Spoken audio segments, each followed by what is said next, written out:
frères et sœurs en Jésus-Christ, je vous salue tous dans le Seigneur. Je partage dans cette vidéo la deuxième partie du message que le Seigneur m'a donné et qui concerne le réveil dans la sainteté. C'est quoi le réveil, le grand réveil des temps de la fin? Est-ce que ce grand réveil a déjà commencé ou alors ce réveil n'a pas encore commencé? Comment nous pouvons faire pour que le réveil puisse prendre l'ampleur dans le monde? C'est ce que nous allons voir dans cette vidéo.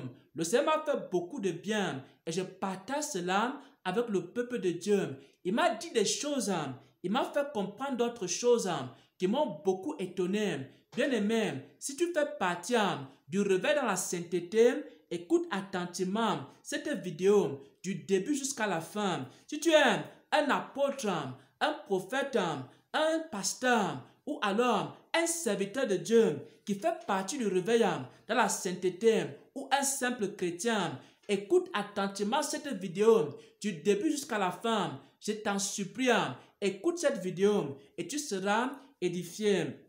Avant de partager ce que le Seigneur m'a montré concrètement, le 7 juin 2022, à ce sujet, j'aimerais expliquer quelque chose qui m'a fait comprendre dans Exode 7 à partir du verset 10. Moïse et Aaron allèrent auprès de Pharaon, c'est-à-dire Moïse est parti voir Pharaon pour libérer le peuple d'Israël. Il se présentait donc devant Pharaon et il fit ce que l'Éternel avait ordonné. Exode 7 à partir du verset 10.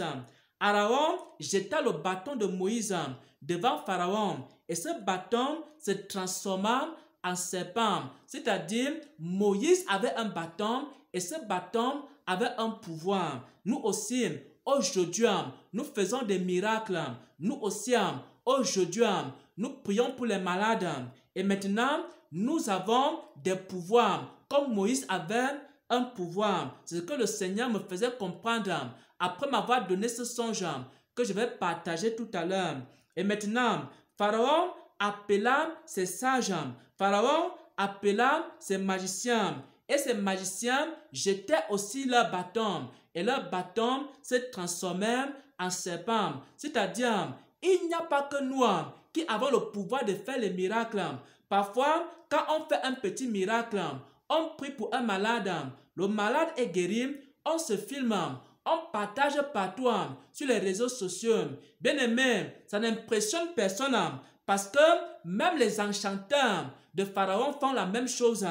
Parce que si tu pries pour un malade, tu ne peux pas déjà commencer à dire que c'est le réveil.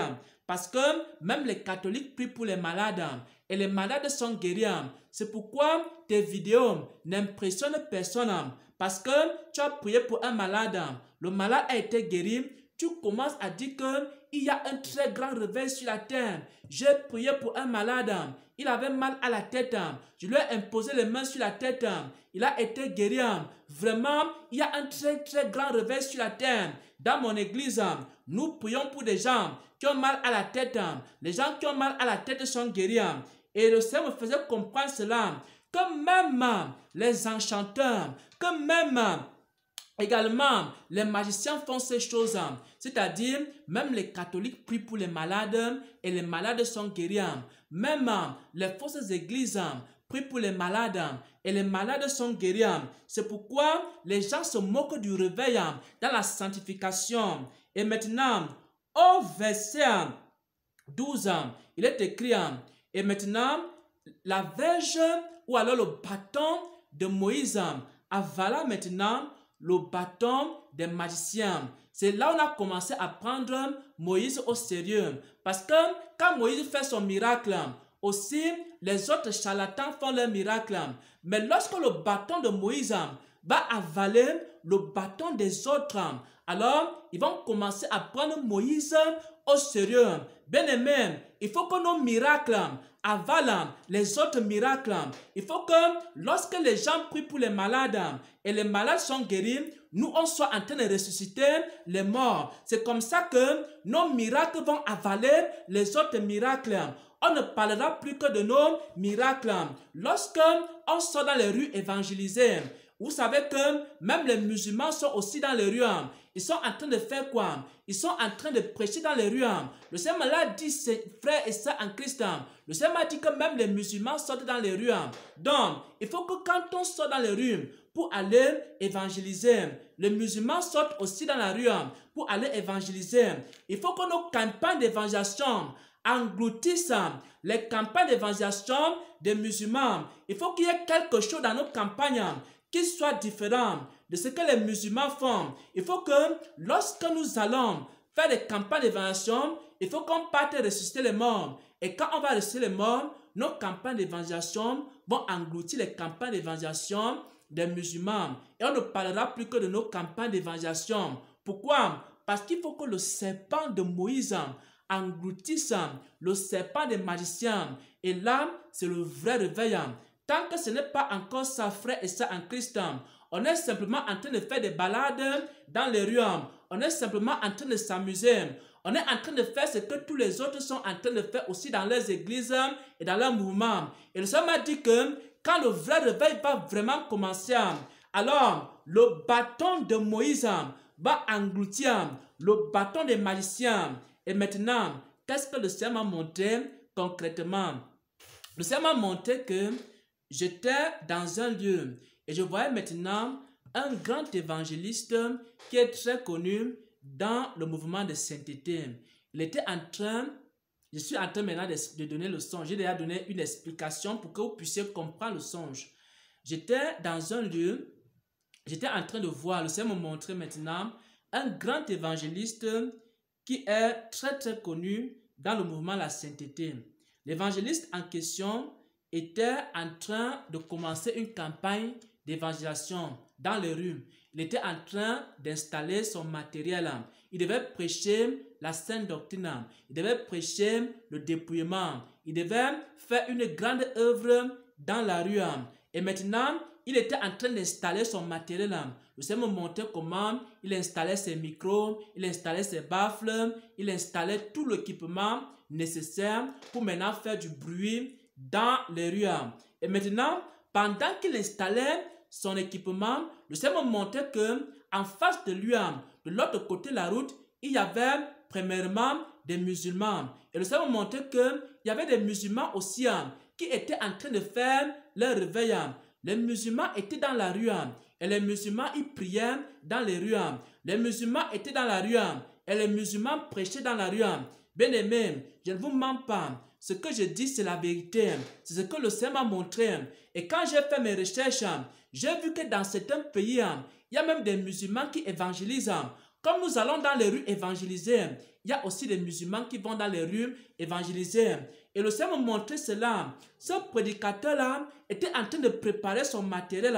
Pendant qu'il préparait son matériel pour prêcher la sainte doctrine, les musulmans de l'autre côté aussi, ils étaient en train de prier dans la rue, ils étaient aussi en train d'évangéliser dans la rue.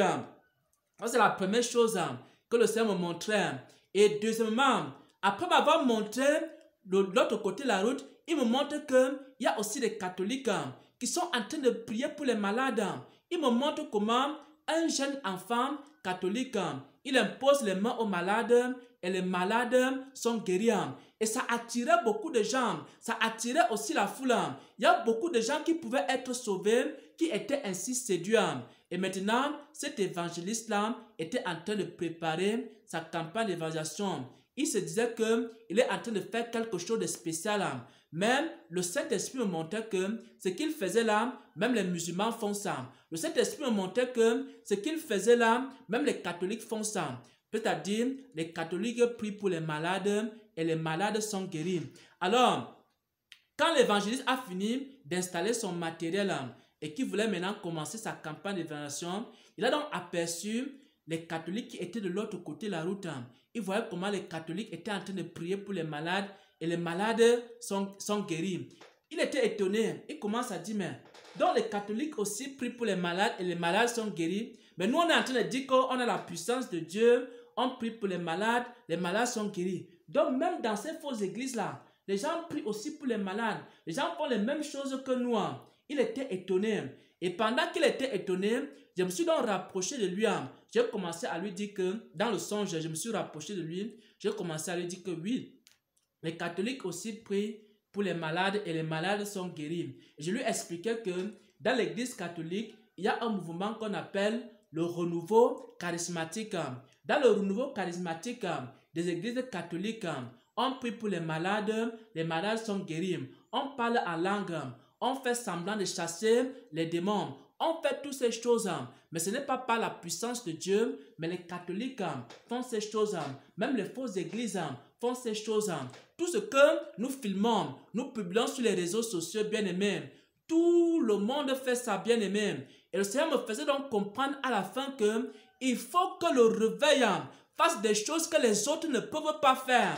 Ce n'est pas parce qu'on descend dans les rues que cela impressionne les gens. Cela impressionne les gens si on descend dans les rues, on ressuscite les morts, on fait ce que les catholiques ne peuvent pas faire. Lorsqu'on va descendre dans les rues, dans le vrai réveil arrive. Le vrai réveil arrive. Ça viendra avec non pas des petits miracles. Ce n'est pas qu'on va imposer les mains à quelqu'un qui a mal à la tête. Ça sera des grands miracles, des très très grands miracles. Et le réveil dans la sainteté va avaler les autres réveils. C'est-à-dire que le Seigneur demande que quand on va commencer à faire les miracles, que nos miracles ne soient pas des petits miracles, que ce soit des miracles qui avalent les autres miracles, que ce soit les miracles que les musulmans ne peuvent pas faire, que ce soit les miracles que les catholiques ne peuvent pas faire. À ce moment-là, le réveil sera respecté à travers le monde. Tant qu'on fait les mêmes choses que les autres font, alors les gens ne peuvent pas respecter le réveil dans la sanctification. Bien-aimés frères et sœurs en Christ, je ne sais pas si vous avez compris ce que j'ai dit. Je ne sais pas si vous avez compris la pensée de Dieu en ce qui concerne le réveil. Mais je peux résumer en disant ceci. Écoutez attentivement. Le réveil dans la sainteté, le réveil des temps de la fin sera plus puissant que le réveil de l'église primitive. Je répète et je dis ceci. Quand le réveil va vraiment commencer, ça sera plus puissant que le réveil de l'église primitive. Ce sera un réveil très très glorieux. Ce sera un réveil que lorsque ce réveil va éclater dans une ville, on ne va même plus parler des catholiques, on ne va plus parler des musulmans, on ne va plus parler des bouddhistes, on ne va plus parler des francs-maçons, on ne va plus parler des autres églises. Pourquoi? Parce que le réveil là va engloutir les autres, comme le bâton de Moïse a englouti le bâton des magiciens. C'est un réveil qui va engloutir les autres réveils qu'il y a sur la terre. C'est pourquoi le Seigneur nous demande d'aller encore dans la chambre haute. Le Seigneur nous dit, nous ne sommes pas encore arrivés. On doit encore aller dans la chambre haute. On doit encore prier. On doit encore jeûner. On doit encore chercher Dieu. On doit encore crier à Dieu jusqu'à ce que nous soyons revêtus d'une puissance qui est supérieure à la puissance qui se trouve dans les fausses églises. On doit encore prier, on doit encore jeûner, on doit encore chercher Dieu jusqu'à être revêtu d'une puissance qui est largement supérieure. Et lorsqu'on va descendre dans les rues, on va voir la différence entre le vrai réveil et le faux réveil. Pour que le vrai réveil puisse avoir l'effet, il faut que la puissance du grand réveil soit supérieure à la puissance des faux réveils. C'est pourquoi le réveil actuellement dans la sainteté, les gens se moquent encore de ce réveil. Alors que le réveil de l'église primitive, on ne se moquait pas de ce réveil parce que la puissance qui avait été déversée était largement supérieure. Voilà donc, bien-aimés frères et sœurs en Christ, la parole que je peux partager avec le peuple de Dieu. Je ne voudrais pas être très long parce que jamais je fais des courtes vidéos. Maintenant, le Seigneur m'a donné ce message le 7 juin 2022. Et le Seigneur ne nous demande pas d'arrêter d'évangéliser. Le Seigneur ne nous demande pas d'arrêter de prêcher. Le Seigneur ne nous demande pas d'arrêter de prier pour les malades. Le Seigneur ne nous demande pas d'arrêter de faire les petits miracles. Le Seigneur nous demande d'être humble et de reconnaître que on n'a pas encore atteint la dimension qu'il attend de nous. Il ne faut pas qu'on dise que non, nous sommes déjà arrivés, on a déjà la grande puissance. Non, il faut qu'on soit humble et que maintenant, on comble nos lacunes dans la puissance, dans la connaissance, dans la vérité et dans beaucoup de choses.